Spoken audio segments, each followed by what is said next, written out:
Понякога животът прилича на тихо пътуване през неизвестното, но в тези моменти на несигурност можем да усетим присъствието на нещо по-голямо, което нежно ни напътства и обгръща с любов. В библейските истории ангелите често се появяват като светли вестители и защитници.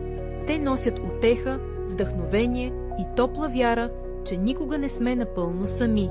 През цялата история ангелите са били символ на безусловна подкрепа. Дали чрез появата на ангелски пратеник до объркания пътник в пустинята или чрез неочакван мир в сърцето, когато се изправим пред трудност. Любовта, която носят ангелите, не е просто дума, а истинско усещане за сигурност и закрила.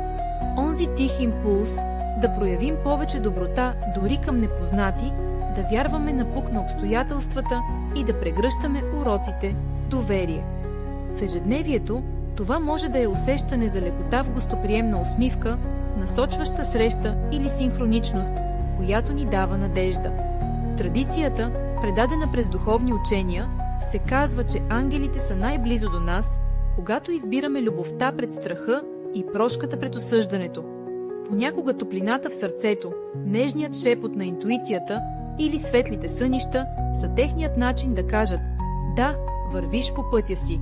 В какви моменти усещаш, че невидимата закрила е най-осезаема за теб и кои малки знаци ти напомнят, че не си сам?